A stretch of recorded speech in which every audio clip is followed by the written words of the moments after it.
How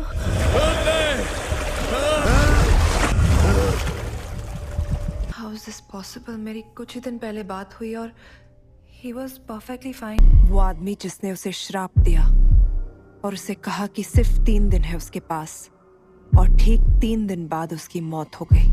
तुम्हारी किताब में तो लिखा है कि ऐसा कुछ भी नहीं होता। 3 दिन, सिर्फ 3 दिन। दोस्तों, कहते हैं आत्माएं इस दुनिया से तब तक नहीं जाती जब तक उनका इंसान से रिश्ता न टूट जाए। लेकिन क्या हो अगर वो इंसान आप खुद हो। निकिता के साथ अब कुछ अजीब होने लगा। अजीब सपने, अजीब सिग्नल्स, और ऐसा लगता था आज की रात उसकी आखिरी रात होगी। बाबा अमरदेव की ताकतें बेहद खतरनाक थी। किसी को पल में ठीक कर सकता था। अब आप बिल्कुल मुक्त हो गए हो।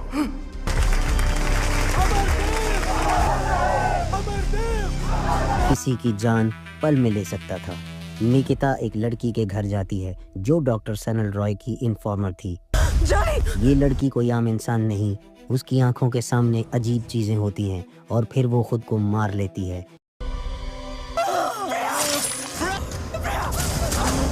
निकिता और जॉली सिर्फ बचकर अपनी जान बचाकर भागते हैं। निकिता और जॉली बाबा अमरदेव के सामने जाकर सरेंडर करते हैं, लेकिन निकिता डिस्कवर करती है बाबा का राज, एक ग्रीन फ्लूइड। ये मुझे फ्रेया के बैकयार्ड में मिला।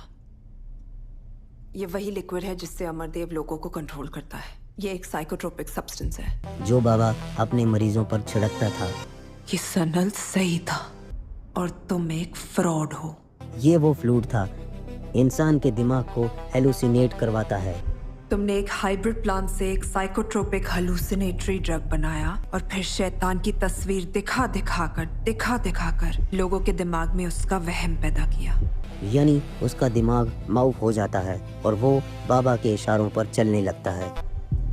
फिर जो भी हेलुसिनेट करता उसी शैतान को देखता और उसी शैतान के डर से इन सारे लोगों ने अपनी जान ले ली। जैसे सनल के साथ हुआ और उसे लगा राक्षस उसे मारने आ रहा है, लेकिन वो राक्षस कोई और नहीं था, वो बाबा का बनाया हुआ भ्रम था। और तुम्हारा फ्यूचर भी जानती हूँ मैं। Your secret is out Amardev. तुम ये सब साबित नहीं कर पाओगी। और यहाँ बड़ी चालाकी से निकिता और उसका बॉयफ्रेंड जॉली वीडियो रिकॉर्ड कर लेते हैं बाबा के कन्फेशन की, ताकि दुनिया जान सके बाबा अमरदेव फ्रॉड और कातिल है। अब बाबा का राज खुल चुका था और दुनिया जान चुकी थी कि ये बाबा एक फ्रॉड है।